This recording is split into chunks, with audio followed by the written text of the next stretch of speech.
Positive بات تھی ان کی کہ انہوں نے وہ ہمارے ایسنشلز جو تھے منیمم ریکوائرمنٹ اس کو پہلے پورا کیا اور انشاءاللہ میں ہوپ کرتا ہوں کہ ایک ہیلدی کمپٹیشن کی انوائرمنٹ ہوگی between the public sector and the private sector اور دونوں ایک دوسرے کو کمپلیمنٹ کریں گے اور ویٹنری کونسل کا جو مقصد ہے کہ ہم اپنے اس ملک کی ویٹنری ایجوکیشن کو to bring at par with the international levels تو اس کو انشاءاللہ ہم کوشش کریں گے, کر بھی رہے ہیں اور ہم نے اپنا کریکولم بھی 2 دفعہ ریوائز کیا ہے. ڈاکٹر صاحب اس میں کوئی دوسری رائے نہیں ہے, الحمدللہ اس وقت پاکستان کے ویٹنیرینز جتنے بھی ہیں جب ہائیلی اسکلڈ مائیگرینٹ پروگرامز کی طرف جب کمپٹیشن میں جاتے ہیں تو they are taken to be as a key to open the ڈور.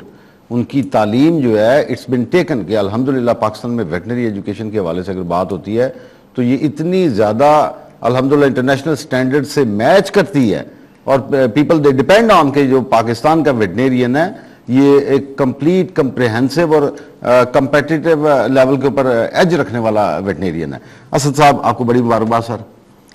میں یہ سمجھتا ہوں کہ ایک ٹائم آتا ہے بزنس کے پوائنٹ آف ویو سے جب بات کرتے ہیں نا جی تو لوگ جو ہوتے ہیں نا جی سٹارٹر وہ سمجھتے ہیں کہ یار ایک مارکیٹ ہے, میچور مارکیٹ ہے تو اس میں شیئر لینا آسان ہے. Whereas to start up with an education sector کہ جس میں آپ پہلے بننے جا رہے ہیں. ویٹنری اب آپ کا الحمدللہ میڈیکل میں دوسرے شعبوں میں بڑا نام ہے, اس میں کوئی دوسری رائے نہیں ہے, لیکن ویٹنری میڈیکل کالج کو آپ نے جب کنسیو کیا, ڈیسائیڈ کیا اور کیا سوچ کے آپ نے کہا کہ جی میں ویٹنری ایجوکیشن میں بھی آنا چاہ رہا ہوں؟ آپ کے ذریعے سے ہمیں اپنی بات کہنے کا موقع بھی ملے گا. Welcome sir. میں شکریہ ادا کرتا ہوں پاکستان ویٹنری میڈیکل کونسل کا بھی کہ جن کے ویژن اور ویل ڈیفائنڈ سٹینڈرڈز کی وجہ سے ہم آج اس قابل ہیں کہ ہم ایک ادارہ یہاں قائم کر پائیں. جہاں تک آپ نے فرمایا کہ اس کی موٹیویشن کیا تھی تو میں آپ سے عرض کروں کہ جب 1995 میں جنرل ذوالفقار علی خان صاحب نے یہ ہمارا ادارہ قائم کیا تو اس وقت ہی ہم نے یہ ڈیسائیڈ کر لیا تھا, جنرل صاحب کا یہ ویژن تھا کہ یہ ایک public welfare non profit organisation ہوگی. گو کہ یہ ایک پرائیویٹ آرگنائزیشن ہے لیکن یہ ایک پبلک ویلفیئر اور نان پروفٹ آرگنائزیشن. سر تعلیم کے لیے پیسے کی ضرورت ہے لیکن اگر تعلیم پیسے سے تول دی جائے تو پھر شاید تعلیم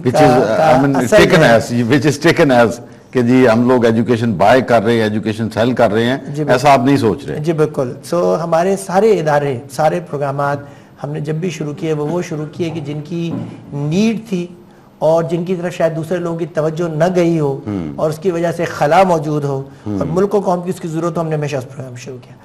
یعنی 95 میں ہمارا پہلا جو ادارہ قائم ہوا وہ میڈیکل کالج تھا اور اس زمانے میں پرائیویٹ میڈیکل کالج کراچی سے باہر کوئی بھی نہیں تھا اور پنجاب میں ہمارا پہلا پرائیویٹ میڈیکل کالج بنا.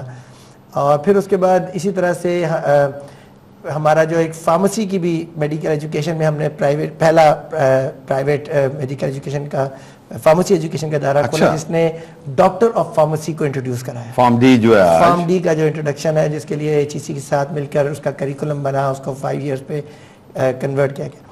اسی طرح سے جب 2005 کا زلزلہ آیا اس کے بعد ہم نے محسوس کیا کہ ری ہیبیٹیشن کا ایک ایسا ایریا ہے کہ جس میں پاکستان میں کوئی کام نہیں ہے اور بہت کم ادارے ہیں کہ جو کوالٹی کے گورنمنٹ کے تحت 1-2 ادارے تھے, ایک جنا پوسٹ گریجویٹ میڈیکل سینٹر کے اندر ایک ایگزسٹ کرتا تھا اور 1-2 اور اس طرح کے ادارے, لیکن ان پر توجہ ہی نہیں تھی لوگوں کی. اور تو ہم نے اس وقت پہ Riphah rehabilitation sciences, college of rehabilitation sciences شروع کیا جس کا اگین ہم نے ایچ ای کے ساتھ مل کے, اس سے پہلے 3 ایئرز 4 ایئر کی ایجوکیشن ہوتی تھی اور سٹینڈرڈائزیشن نہیں تھی کریکولم کی, سٹینڈرڈائزیشن کرائی اور ultimately doctor of physical therapy کا پہلی بار پاکستان میں پروگرام لانچ ہوا 2007 میں.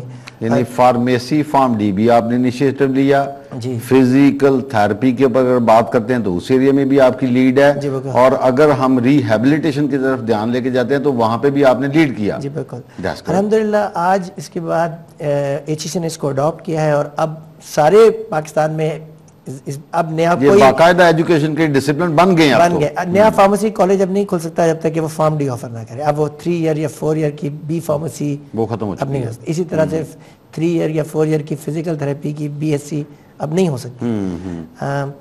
یہ وہ رفا سٹینڈ کرتی ہے اس بات پر کہ ہم ملک میں جس چیز کی ضرورت ہے اس پر ہم کام کریں اور جہاں خلا موجود ہے اس کو پر کریں. اچھا میرا بڑا بیسک سا کوشچن ہے کہ are you offering education system in Pakistan only or out of Pakistan or abroad anywhere also? جی بالکل. ہم نے 2002 میں ہمیں جب یونیورسٹی کا چارٹر ملا, ہمارے کالجز تو 1995 سے چل رہے ہیں, لیکن 2002 میں ہمیں فیڈرل چارٹر ملا, تو اس چارٹر کے تحت ہم نہ صرف پاکستان کے کسی بھی شہر میں کسی بھی صوبے میں ہم اپنے برانچ کھول سکتے ہیں بلکہ انٹرنیشنلی بھی جا سکتے ہیں.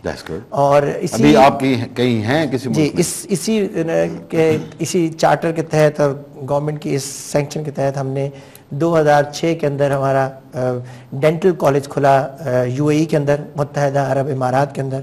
اور کس شہر میں؟ یہ راس الخیمہ کی جو امارات ہے اس میں ہمارا. اور الحمدللہ ہمارا جو ڈینٹل ہاسپٹل ہے, جو ڈینٹل کالج کے اسٹوڈنٹس کے لیے ٹیچنگ ہاسپٹل جو ہے, وہ اس وقت یو اے ای کے اندر it's the largest dental hospital. اور الحمدللہ we are fully accredited there by their council of academic accreditation. جس طرح ہمارے ایچ ای سی ہے اس طرح سی اے اے ہے وہاں کا ادارہ, تو اس کے تحت وہ پورا. پھر ہمارا دوسرا جو ادارہ جو پاکستان سے باہر ہمارا کھلا وہ موریشس میں کھلا, اور ہمارا اس سے ہماری خواہش یہ ہے کہ ہم سب سہارن افریقن ریجن میں ہم وہاں تک لوگوں تک پہنچ سکیں. ان اداروں کو باہر کھولنے کا مقصد یہ تھا کہ نہ صرف ہم پاکستان کے پاس جو بہت اسٹرانگ ہیومن ریسورس موجود ہے اس کو ہم گینفلی امپلائی کریں, اس کو ہم دنیا کا ایکسپوجر دیں, اور بلکہ نہ صرف یہ ہو بلکہ ہم خود بھی سیکھیں دنیا سے. اور جو ہمارے ادارے پاکستان میں چل رہے ہیں ہم وہاں پر دنیا کے جو ایکسپیرینسز ہیں ان کو یہاں اپلائی کر سکیں, تاکہ ہمارے اسٹوڈنٹس بھی یہاں پر وہ پاکستان میں رہتے ہوئے دنیا کی top of the line education تک ان کی ایکسیس ہو, اور اس کے لیے ان کو کسی دوسرے ملک کا ویزا لگا کے باہر نہیں جانا پڑے, اور وہ جو فیسیں وہ نہیں دینی پڑیں جو انٹرنیشنلی دی جا رہی ہیں. اس وقت یو کے کی اگر آپ جا کر فیس کسی بھی پروگرام میں دیکھیں تو وہ تقریباً 12,000 پاؤنڈز پر اینم ہے, جو یعنی بنیادی طور پہ صرف پاکستان میں نہیں بلکہ پاکستان سے باہر بھی.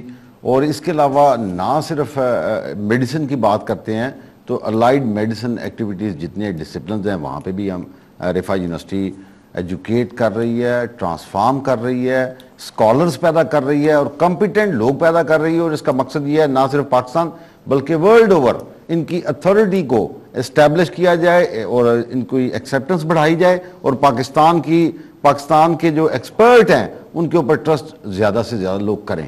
بات کرتے ہیں چھوٹی سی بریک کے بعد.